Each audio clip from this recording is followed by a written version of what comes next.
Good evening. Welcome to another edition of Rhythm and Roast Cafe. I'm Nick, here with Danny, Lil, Tom, and our special guest, which we'll introduce in a few seconds here, just to let us know what Rhythm and Roast is all about. A lot of us have a background in the music industry, mostly in the security business, and we thought it'd be a nice forum for people to talk about music, their adventures and going to concerts, things of that nature, and then also interject some current events, politics, whatever it may be.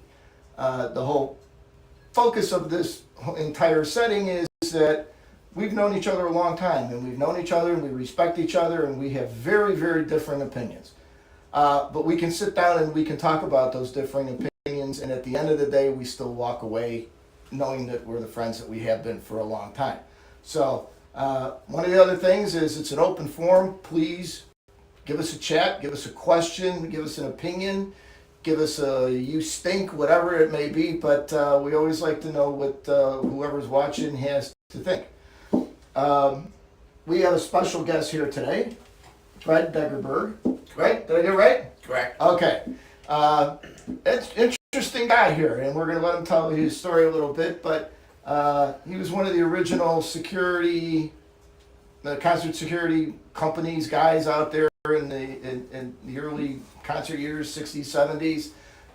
But separate and aside from that, he's also got an interesting personal background. So, Brett. Can I say something before we do that? I guess you can. This is how we met, okay? One of the first concerts I went to, I wasn't yet in the business. It was at a place called the Kinetic Playground. I don't know if it was called the Playground at that point or the Electric Theater. You know, it was one of the two. Right. All right, and it was run by a guy named Aaron Russo. He was the promoter. Now, people may not know who he was. He was Bette Midler. Bette Midler's husband, Right. manager, okay? He was also a promoter from New York. He promoted this show that everybody in Chicago my age says they were at, yet the place only sat, 3,500 people? 4,000 maybe, right? It was an old roller rink, the Rainbow Roller Rink. That's what it used to be on Clark Street. And I went there that night because I wanted to see the band that was really interesting me, Vanilla Fudge. However, I didn't know the two opening acts. And for the younger viewers, Vanilla Fudge was? It was a psychedelic a New York band made out of mostly Italians, okay? And their hit song was "Set Me Free, Why Don't You, Babe?" A remake, a psychedelic version of a Supreme song. Keep Me Hanging On. You keep me hanging. And they did the Sonny and Cher song, Bang Bang. Yeah, They took other people's songs and then dragged them down to half speed and added psychedelic early heavy metal.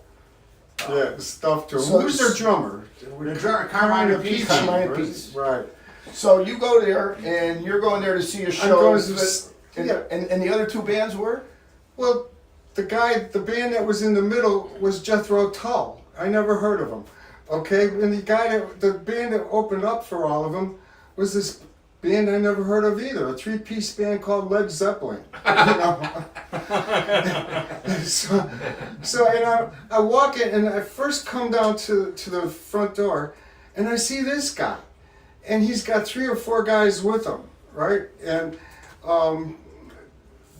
they're all dressed up in these black geese, you know, and they've got, was it a red dragon you had on the back at the time? Yeah, everybody had something I different. think it was like a red satin dragon on the back.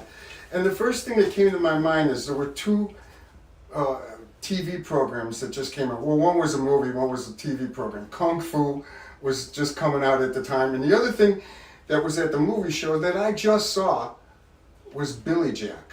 Okay? And for you guys that are young, for you millennials, Billy Jack was a cult movie about a Native American who somehow learned Kung Fu. And so this is pre-karate. It wasn't kung fu. It was Hapkido.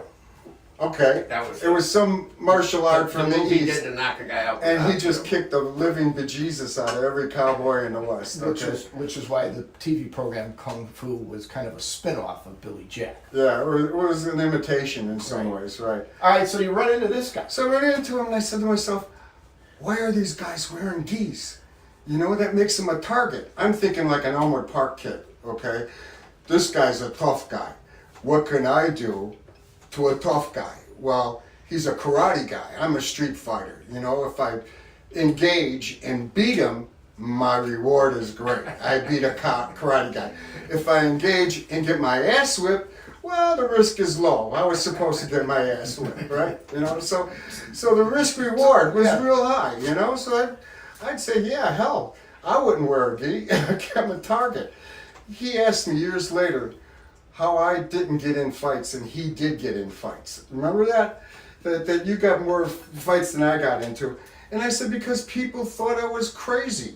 You know, and there's no advantage to getting in a fight with a crazy guy. In all fairness, I've seen you in action, and you are crazy.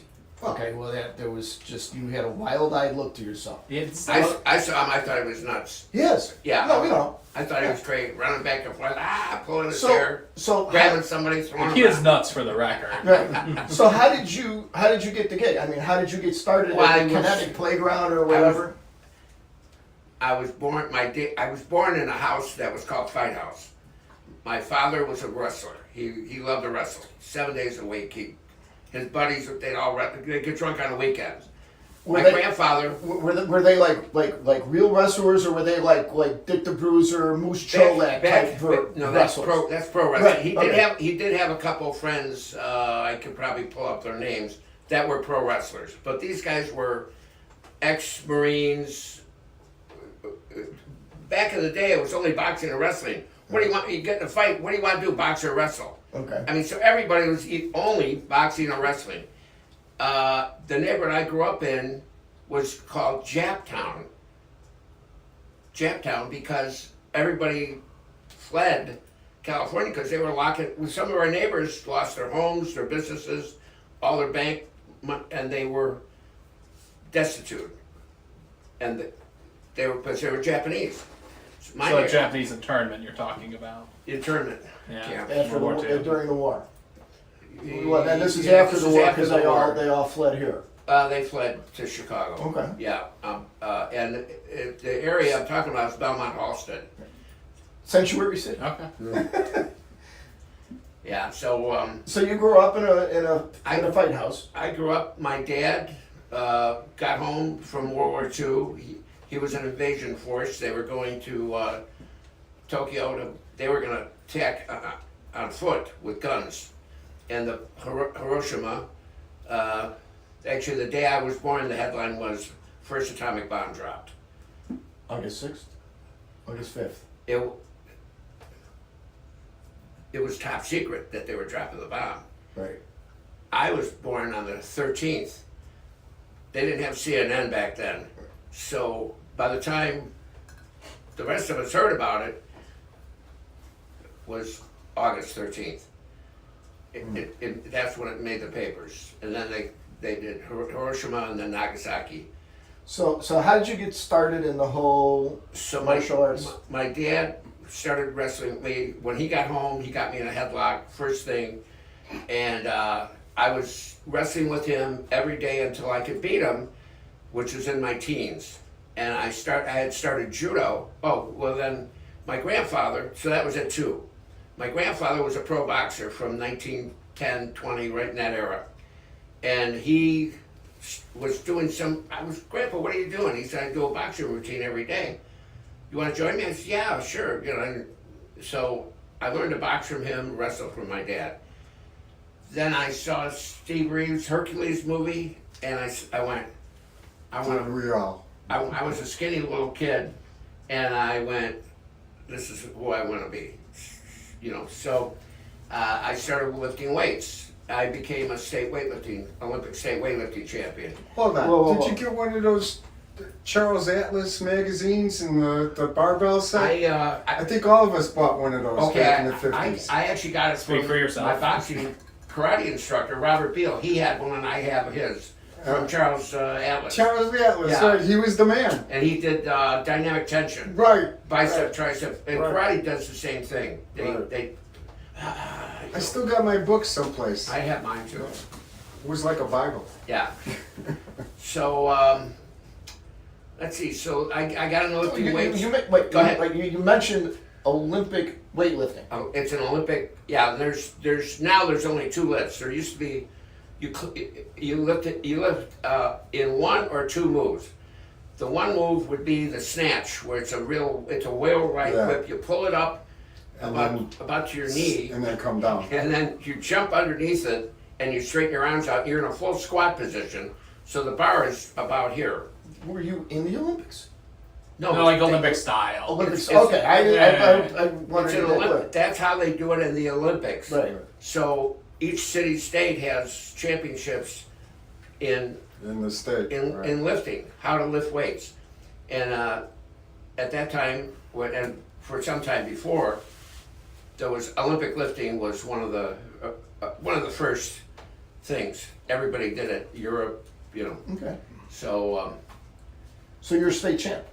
You were a state so I champ. took a state champ in a couple divisions, at my weight division, and my age, and then in judo I got up to I took fourth internationally in international competition. Now, I was in international competition, and I placed as high as fourth in that. First, second, third, fourth. No, it's just that's as good as I did. It's And, pretty darn good. so, and then I. What was it? Was judo the only martial art, or was Well, the first martial art I did was at the Lincoln Belmont Y, which is now the Lakeview, and that was judo jiu-jitsu.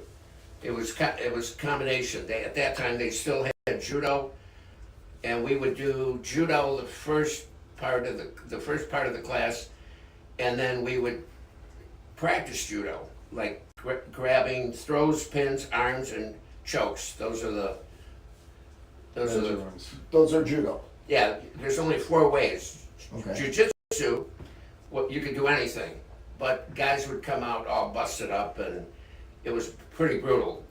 So Really, I always thought jujitsu was more of a defensive thing, and judo was the offensive one. you're wrong. So I guess so. So, and I have to tell you, I'm limping. I limped in here. I'm on crutches. I've had both knees replaced. I've had the shoulder replaced. It's got to be done again. My left ankle, I need a total ankle replacement, which I won't be able to walk for 3 to 6 months. I won't be able to go up and down stairs.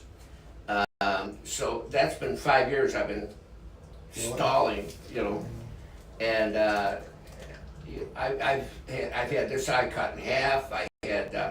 I've had hands. Are these from tournaments or fights? Well, at the Erica. It was, Oh, the Erica. at the Erica. Oh, it's back to the air gun. I got Now 11 we're getting- stitches here at Thin Lizzy. I got 7 stitches here at ACDC. Well, I didn't Get a get. broken nose at Pearl Jam. I didn't get hit much, if ever, and but my hands, I had more teeth pulled out of somebody. Jack Haberkamp, writer, Martin, and studied on. He said his fists have peeled off the head of America's youth, which I've had more teeth pulled out of my hands. So how did you get back to the kinetic playground? How did you get involved in that? Well, I was already doing security. I had a couple guys that I went to high school with, had a band called the Little Boy Blues, and they were getting beat up going and playing. More actually my neighborhood. My family's originally Taylor and Loomis, and so greaseballs were. You're a German on Taylor Street? I'm not German. Oh. Tell them where you are. I'm Italian, Greek, Middle East with my mother, which means I'm a terrorist, and my dad's Swedish, Norwegian with a wee bit of Irish. So my only first cousin still owns a building at Taylor and Loomis. Oh, great! DiAugustino's. It was DiAugustino's grocery store and Penny Candy. Wasn't that where the Right Dukes next were to from? Gennaro's, Taylor yeah. and Loomis? Yeah, that's Gennaro's where and the Say Dukes what? are from. Right? The Dukes? The Taylor Street Dukes. And the Junior Dukes too. We had family all up and down. We had family on Grand Avenue, Taylor, Oak Street, Oakley, not Oak Street. Oakley, Oakley. right. South Oakley, Taylor and Oak. Yeah. Tay Oaks. good food. Yeah. Good old days. So for anyone who doesn't live in Chicago, though, your friends were getting beat up in their shows. You were like, let me get beat up too. Anyways, thanks. Yeah, and there was a place called Like Young, and it was right on Wells Street, and the new bands would get in there, and so that was one of the places I got started. So what did they do? Did they hire you and your friends? Were you a club? Not initially, no. We were just friends. These are friends of ours who were getting Just beat hung up. out. We're just gonna help our friend. Did you wear your geese? No, not. Were you a club at that No, time? the place where the Geese was what you saw. Over at Kinetic Playground. Electric Theater Connect Playground. Right. Yeah, that was kind of, and we were part of the show because they'd have these stages about like this, and the guys would get up and do kung fu, karate, That's right. katas. That's right. They were doing intermission. They would. Of course, Elvis Presley was doing it too Well, at yeah. that time. All right. This is actually everybody was kung fu fighting. I just at a random concert, just guys like, let me do a little It got here. to be a little bit of a craze. I mean, I was probably about 9, 10, 11, 12 years old at the time, and like he said, you had Billy Jack going, you had the TV program Kung Fu going, Right. you had Bruce Lee, who was Kato on the Bruce Green Lee. Hornet. Yeah. Okay, that was Yeah. guy. that. I mean, and like BruceLee had exploded. I mean, he was kind of a bit actor being Kato to This the guy's Green got Hornet. pictures of himself with Bruce Lee. He's. I have actually. I just got a Chuck call. Norris. They used to bring Chuck in every year, and no, every other year I used to bring Chuck in. But my wife and I, we set up something where we did a promotional thing to raise money for his Kick Drugs Out of America, which had nothing to do with drugs, but it was to get kids off the street. And martial art people know from teaching, our kids don't go on to drugs or gangs and go on to higher education, or if they want to go in the military or law enforcement. They're all trained, they're disciplined, they got respect.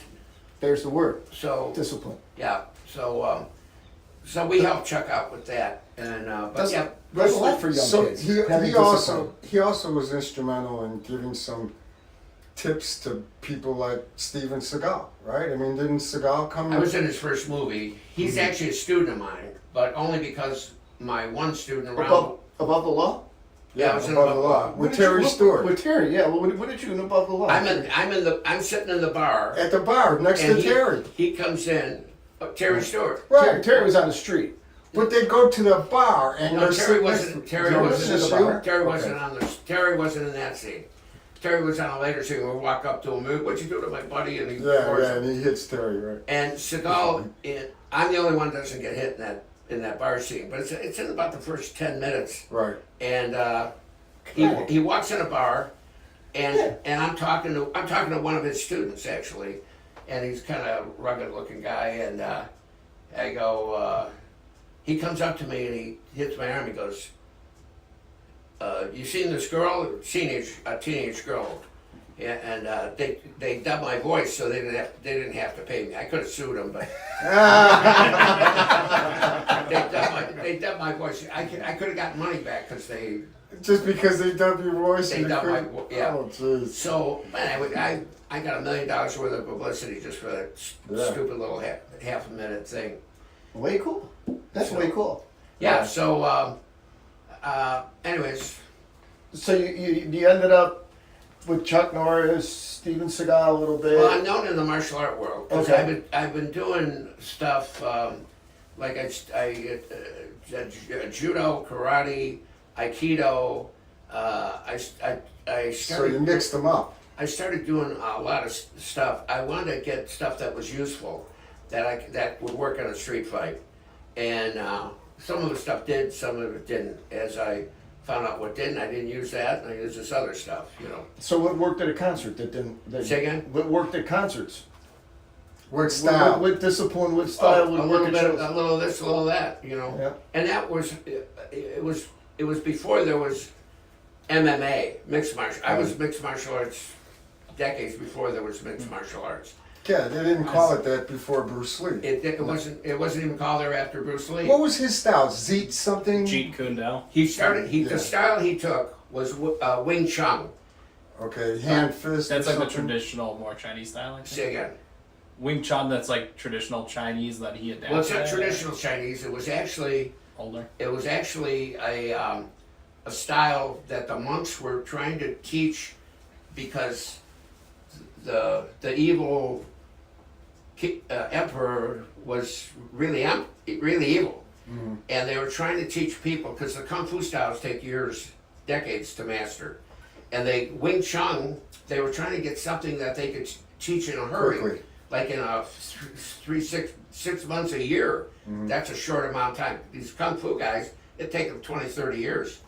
The grandmasters are old guys, you know.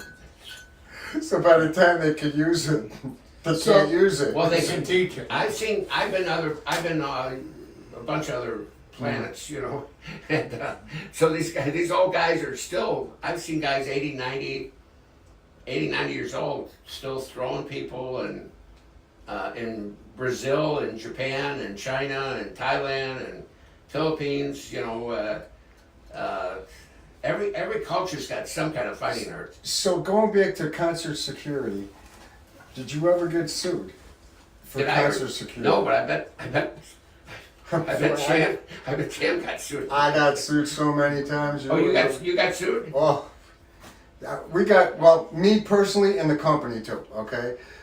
One of the biggest lawsuits was, well, two of them actually, were Terry Stewart, you remember Terry, right? Yeah. He The was a student of fireman? mine. He came to the school. Yeah. He picked up somebody at, I think it was Charlie Daniels, Marshall Tucker, Leonard Skinner show at the Aragon, Yeah. okay? Which meant that it was horseless cowboys, okay? That's all we had, you know? And they were all wearing those boots, you know, with the silver toes on it. And they were drinking out of those buckets. Kazabar buckets of beer that would fold, and all the beer would fall on the ground, and they'd slip and fall. Anyway, he picked up this one guy and he tossed him. Terry? Yeah, he tossed him over his head. Okay, you know, WWF style. Boom, three rows back into the seats. This guy laying squarely on somebody's legs, and they had their legs out in front of them. Okay, and the chair in front of them. Boom, you know, you hear the crack. Broke his leg? Yeah, it was a whole row of cowboys gets up, really pissed off. You know, and that was a 40-minute fight. You know, over that, but It's a long fight. yeah, I know. Right. And you know how I know it was 40 minutes? Charlie Daniels went through 3 songs. Okay, and he wouldn't stop. He wouldn't stop. The last one was "The Devil Went to Georgia," and I kept going. You know, I was looking up the stage, cut, right? And he was bent over with his laughing. I could just see his face now. He had his violin. He's laughing and chucking, and It's a fiddle dance. and It's a the fiddle. girls were And swirling it's behind him. funny because usually if we want to get the band on the stage to stop a fight, Yeah. usually that was just the opposite. It Yeah, was he like if wanted there us was to some keep going. commotion going on. It's like Yeah. get the band on, so everybody will start like Right. pay attention to the band and forget about what they're doing. He was encouraging them, is what he was doing. The band? Okay. Yeah, he wanted to see the brawl. He's a country guy. Okay, I mean this was fun for him, the sideshow, you know. But It's all part of the show. you know, To them. Terry later on got notoriety on Facebook for being the guy that put out the fire on the White Sox Park concert. The one what On was the it? roof, Aerosmith? The Aerosmith show. Right, the tar on the roof got on fire because people were That was shooting. my show. People were shooting bottle rockets, Right. you know, and they landed on the tar roof of Sox Park and got the tar on fire. Terry, all 6'7", 300 pounds of him, went on that roof. Okay, and he put that thing away. He put that fire up. Did you find a couple of Greg Luzinski balls up there? No, that would be good, right? I saw Luzinski at a roof shot one night, and the next time up the bat, he went in the upper deck. It was Wow. amazing. They were playing Yeah, the he had Yankees. big arms, that guy. For instance, I didn't know, you read in that article that they did on me in New City, I didn't know that you were one of the guys that were still fighting that guy into the backstage area Which one? at the Santana concert. Oh, I don't know. Well, okay. Okay. Refresh me. Okay, so I'm backstage, and all of a sudden, boom! Because I stay and hang out with you guys until I got a call that the main band's there, and I go down and get the main band and bring them across For the the back, escort service. and yeah, and take care of those guys, make sure their family members or Right. their stuff doesn't get stolen, and which nobody ever got anything, you know. So what happened? All of a sudden, the doors kick open, and the front stage security, which are big guys, Terry was one of the Terry guys. was a big guy, right? They were fighting some guy, and I know they came backstage with half a dozen guys, and I'm like, half a dozen guys can't take one guy? I'm like, I was laughing, I was hysterical. You know who that was? That was the Pillsbury Doughboy. Do you remember him? He looked innocent as all hell. He had a baby face. He was about 6'7" and about 360 pounds and not an ounce of muscle on him. It was just reams of fat. But he couldn't be hurt. Okay, I don't know if he. Half dozen of the crew. Yeah, I don't know if he was living on Quaaludes or what. Punching You know, him, but kicking him, knee, elbow, and I'm hysterical. I thought it was the funniest thing I ever saw. we're bouncing off of this guy. I can't believe that this many guys, our security, and our area, John. The cop was there too. What?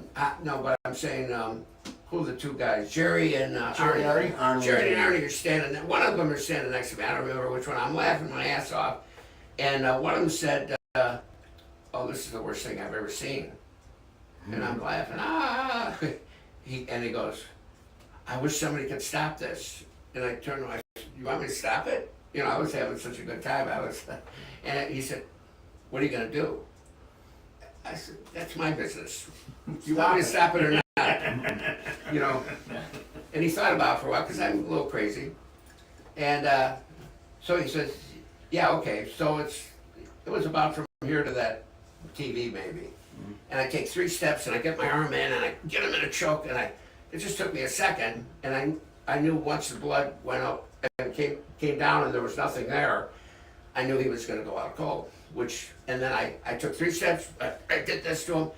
I got my arm in, and I stepped back, and he went boom, face first, out cold, and everybody turned and looked at me like, "What the fuck did you just do?" You know? Anyway, I got about 35 members that month. There you go. People all going, "What did you do? Come down to the school." All right, so let's get back. You're Yeah. escorting your buddies to their gigs because they're getting their butts kicked on the way to the gigs. So you're just being a friend and you're just helping these guys Correct. out. Correct. And then how does that evolve into you ended up backstage at Santana? Well, how do you get from there to there? It was a very gradual thing. Sure. I got involved with I helped do the love-ins in the park. We did the first light shows in Chicago. And who hired you to do that? Chicago Who- fans. I just did it myself. Oh, okay. And there weren't any light shows. There weren't any psychedelic dances. I supplied all our stuff to Aaron Russo when we heard they were doing the Electric Theaters. And when I did the Levins in the park, it was the Chicago Fantasy. That was the name of our light show. The Seed, which was the underground newspaper in Chicago. And what was the Headland, Head Shop, Lado, Right. Lados, and so the 3 of us, that's how we got started. So we started knowing all the bands through them, and we got hired because some of the promoters that were, just weren't in the hip scene at all, hired me and one of the guys from the band to take care of the Velvet Underground. I don't know if you ever heard of them. Yeah. Lou Reed. The Reeds guys. Yeah. Oh man, so we had they were. So like, you were walking on the wild side. you were walking on the Yeah. wild side with those guys for sure, and some of them were, I think, transgender. And, Yeah, that's why you were walking on you the know, wild I'm side. like, okay, and so we just took care of whatever, and then little by little I got asked to do security, and it was sort of an evolution. So when that folded, when the Kinetic Playground folded, Russo took his All right, faux pas. Podcast faux pas. Danny forgot to turn off his cell phone. no, Warned him. it's this damn thing. All right, throw it outside. It's telling me that I'm squeezing it. Stop squeezing it, Danny. So when he folded the Kinetic Playground, but he moved his operation to the Cheetah. You got that Cheetah button? This thing is worth money. I don't know if you can see it. Do I have a camera here that I can show it on? Well, the Cheetah was at the Aragon. The Cheetah was the rebranding of the Aragon. And they had a giant wagon wheel like this Yeah. with red, blue, green, yellow, just every color. A giant wagon wheel that would all pulsate to the music. That was their total expenditure. So So what this is like the beginning of This the is how EMD Aragon- light show, acid trip. Let's just love at this and time dance and in music freak out to the show. history, you had the Fillmore East, Yeah. And film you over. had the Aragon, which was now the Cheetah, and you had the Fillmore West. I say, for those of us who are less tactic, can we get like a decade to go off of here? Because I feel like we're jumping. What would you say? Early- 79? early Well, 70s. I What saw decade are we the talking Moby about? Grape at the Cheetah, so that would have been 67 or 68. 68. Okay, Right. we're still And Right. do we know anybody in the Moby Grape? Well, they were a good band that didn't make it. They were the Okay. hardest rocking of those hippie San Francisco bands. Because they were made up of, their bass player was a surf music guy from San Diego, and the guitar player and the drummer were Louie band guys from the Pacific Northwest. Right. My favorite, Louie. And then they had a couple of hippies, you know. Yeah, I saw Janis Joplin and Big Brother in '68 at the Cheetah. Okay. You know, and what was remarkable about the Cheetah was that they put risers from the main floor going all the way up to the balcony. So you didn't have to go upstairs, you just went up the risers, and each riser was big enough to put a table and chairs, so it was cabaret style.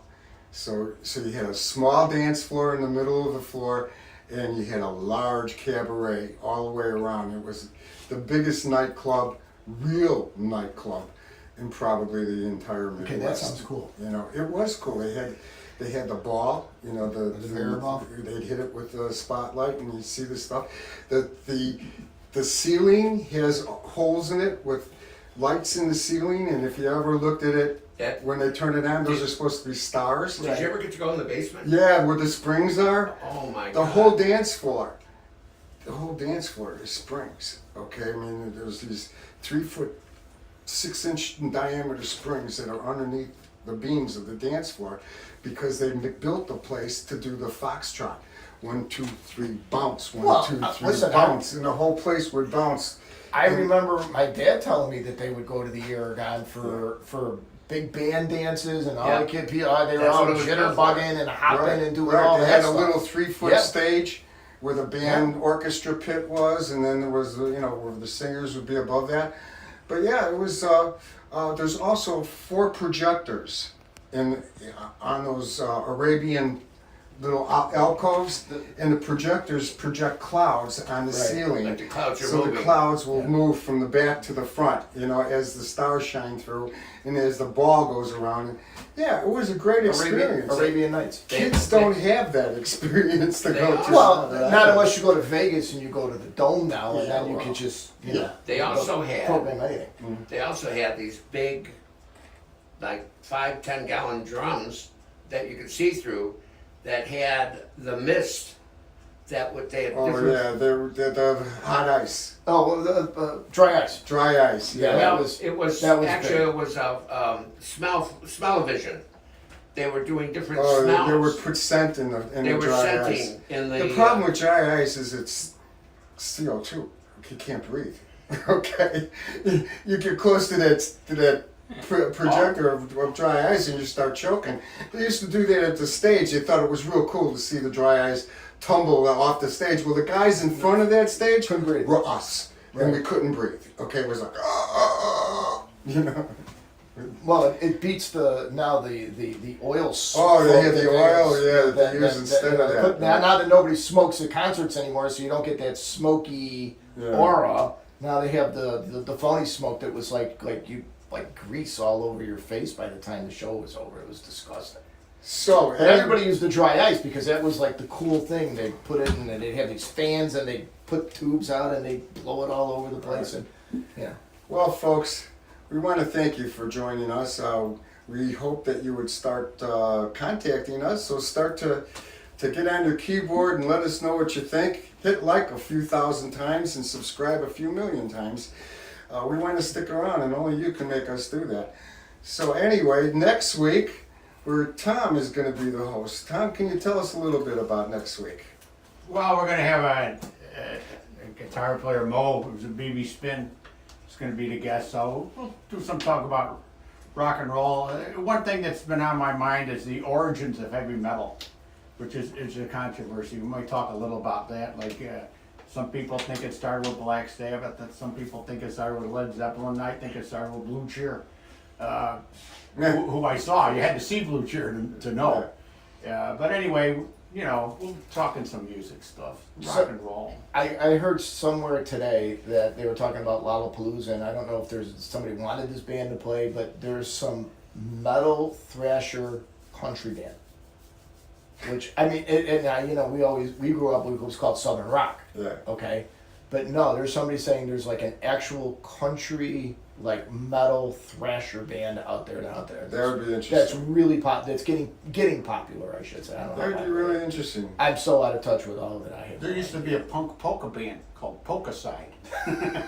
And the drummer, he had a skull with crossed sausages. It's like we're mixing beagles and German shepherds here. I mean, before Beagles before puns. we give us one of your like favorite memories or shows or what's your anything. Oh, well, look, one thing was when we did the Stones at Soldier Field? Soldier Field, I had the east gate and you had the The West west, Gate. but we switched on the inside. Right. And I'm on the front stage, and we're talking security, and we're talking wire Huge stage. fences and wire tops, and the security. We were the most protected I ever felt like, you know. And we had things with liquids and to drink for us, Right, and right. it was hot. It's hot as hell. About 103 degrees. That's hot as hell. That's when they got the hose out. That's when we Got got the the fire hoses hose? out. We hosed the people down. There's that famous hose of Mick Jagger with the fire hose hosing the crowd down. That was us. He's writing it. Okay, we got him the hose. He's writing it like it says Schwanz, you know. and Yeah, he put it between his legs. Span the whole audience You know, with it. and So- that was when Paul's wife, Paul Gerlach's wife at the time, Lily, she had the hose and she had the garden hose and she was doing the people in front of the stage. And as she went too far to her right, there was a guy dressed up in his black suit, an old man, Oh God. Wirtz. Okay. Old man Wirtz, Arthur Wirtz. She sprayed him, right? Accidentally. He comes over, he was carrying a beer. He came over, pushed his way. This guy had to be 60 years old. He's pushing his way through the front of the crowd. He gets to where she's at, right in front of the barricade, and douses her with a full beer. Had to fight. She turns around, takes the hose, hits him in the face, and goes all the way down to his toes with it, right? I get a phone call, or not a phone call, I get a radio call from Arnie. He says, "Get back here on the backstage immediately," right? So I come back there, and I hear Arnie getting yelled at by the Wirtz family, right? Or by Arthur Wirtz. Right. His son, Bill, and his wife are outside the office, and I'm sitting there, and goes, "Do you know what this is about?" And Bill's wife is laughing. She goes, "It's the funniest thing I've ever seen." Funniest thing. She goes, "I will cherish this moment for my entire life," right? You know? And then she told me the story. So you asked me. Yeah, One of the so- things that comes to mind is with Yeah. that particular show, is that there was a couple standing right in front of me, a guy and his girlfriend on his shoulders, and I was, you know, the crowd, people, anybody who was helping the security at all, and we got this much, you know, tons of liquid, you know, passing it out to the people in front, and so they're a real nice couple, you know. Show's over. Everybody starts yelling, "Encore, encore." They never did an encore. No, They never they're did an known encore. for not doing an encore. Never did an encore.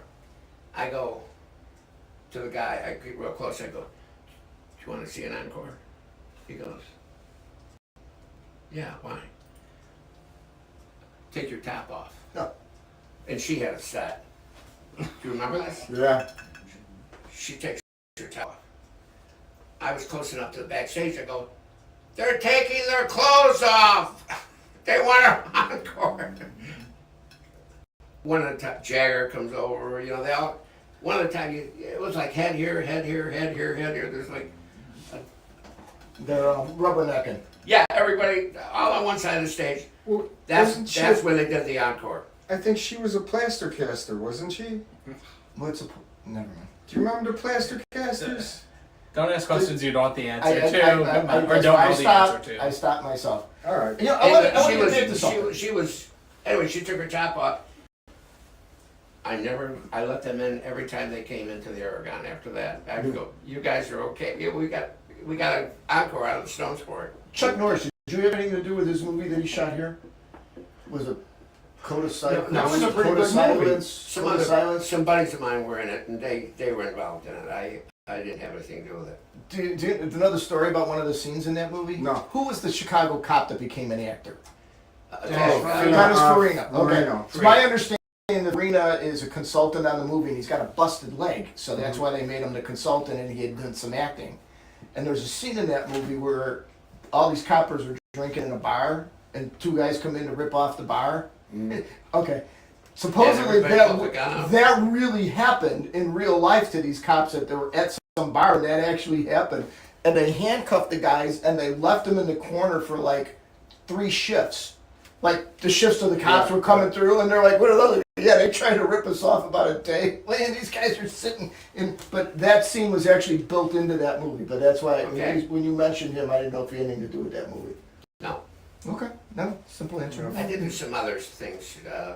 The World's Toughest Man, which you had a hand in getting Mr. T. Oh, the bouncer contest.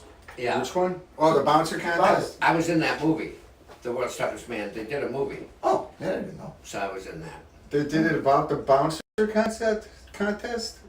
They, after they had the contest, Yeah. they did a movie about Mr. Oh, about Mr. T. about Mr. T, and I was one of the guys that. The way I got on that magazine cover was, what did I do with it? It's around here someplace. It's not on the table, I think. Anyway,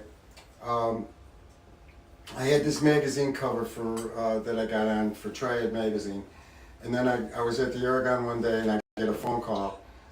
I think it was NBC or CBS, I can't remember which. And they said, I'm a producer, I'm out in California, we want you to come on this show we're going to have. That's when they had celebrities doing, rowing against each other, that kind of Oh, stuff, yeah. right? And I said, what's it about? And he said, it's the world's baddest bouncer. And I said, I think you're talking to the wrong guy, all right? Because at that time I had a real job. Bouncing was my part-time job. And my real job, I was a tax collector for the state. I couldn't afford being on national TV doing anything else, right? So, by a side note, they used to always send me out to the west side of Chicago because of the way I looked. I was collecting in all those west side bars. Anyway, the idea was you're supposed to break through a door, Yeah, a bunch of crap. pick up a midget, toss a midget, Throw the midget. jump over a bar, ring a bell, hit somebody with a thing, pick somebody over your head and see how far you can toss them. That's not very PC. You were supposed to throw the little person. Yeah. Not that. Not on that show. It was throw the midget. We were throwing was the problem, not what we call Sorry, it. that was big then. It was midget toss. That was then. This is I think now. we used to call it We midget toss. had a at the dwarf in time. the Boilermakers, Yeah. and everybody called him the midget. The midget. He didn't mind. Oh, what's the difference? So we got, Whatever. it's what they call the euphemism treadmill. Oh, okay. Whatever. So. Well, anyway, I said no, but after every show at the Aragon, we used to have carte blanche at Mother's on Rush Street. We'd take the guys, all the guys would have their girlfriends, and we'd go on Mother's, and usually it was a cover charge. But Mr. T would let everybody with a jam jacket or a uniform or anybody else in for free. And I asked him once, I said, why are you doing that? You know, I mean, it's nice professional courtesy. He goes, not professional courtesy, it's business. And I said, what do you mean business? He goes, you guys show up here with your jam jackets, hundreds of girls come, you know, they think the band's gonna be here. You know? He goes, good business, you know, so we used to go there all the time. So I was impressed with him because he looked so crazy. You know, he had the triple oil spots and the chain thing. reversible, chains, whatever the the hell it rings, was, yeah. right? Yeah. All the chains. So I said to the guy who was on the phone with me, I said, you know, I can't do it, but I got the perfect, he goes, no, you're the guy, you look, you know, the part. And I said, I got a guy who looks better than me. You know? I said, you'll love this guy, you'll love this guy. You know, and I gave him Mr. T's name, and I said, his name is Mr. T, he works at Mother's on Rush Street. I don't have a number for him, I don't have an address. I said, but you can't miss him. You know, just go there any Friday or Saturday night, he'll be there, right? Right at the door. Well, And they got him. they hired right off the bat, Right. okay? I mean, he didn't win the contest. No, Did you but watch he it? parlayed that into He a career. didn't win the contest, but the next Yeah. time I saw him, he was on the 18, okay? Right. Yeah, Rocky first, I think, and then the 18. Whatever. Yeah, whatever. You know, That's fine. I didn't have to see Rocky. yeah. The next time I saw him in Chicago was at a Prince show at the Harrison Street, University of Illinois, 10,000 They seater. call it the Pavilion. Yeah, the pavilion, right. And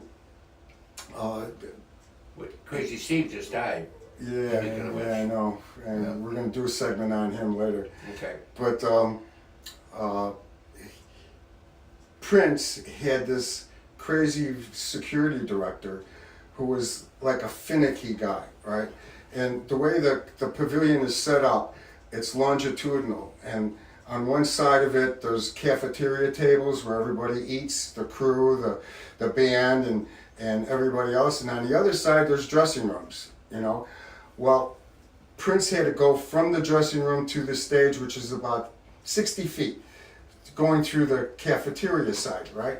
So his security guard came out and he said, you gotta clear this out. Prince won't come out if there's anybody here. No workers, nobody, right? Well, I had my two biggest black cops, okay, and I asked them to clear it out. And they did. Then they come up to me and they say, Dan, can you help us? And I said, what? He goes, there's one guy we can't get out of here. And he said, who's that? And they pointed to this guy in a long raccoon coat, okay, or whatever, you know, mink, whatever it was, full length. It's Mr. T, you know, and he's standing around outside Prince's door. And I said, well, that's just Mr. T. And he goes, Prince don't care. Prince don't want Mr. T here. Prince ain't coming out if Mr. T's still here. So I said, okay. So I went up to him and I figured maybe he remembers me. You know. Anyway, I said, Mr. T, we gotta go, okay? We gotta clear this out for Prince. He goes, don't you know who I is? And I said, yeah, I know who you is. I said, you're Mr. T and I'm Danny D, and there's the door because Prince don't want you here no more. And he starts laughing, right? He taps me on the back, goes, I know who you is, you know. We walked out the door together. I had to walk with him because if I didn't walk with him, it would look bad. Okay, he would have, you know, I had to walk out the door. And it was cold that day, and I wouldn't have my jacket, but I walked out the door with him anyway. That's my Mr. T story. That's your Mr. T story. So good night, folks, and thanks a lot for coming. And next week, make sure you call, use your text fingers and talk to us. We want you to talk to us. That's what it's all about. Tommy will be the host next week. And Yep, we weren't controversial tonight. Hopefully, we'll pick it up a little bit next week. We like a little controversy. Well, you know, we got two lawyers, two hippies, and a guest. Okay, so good night, Mrs. Calabash, wherever you are.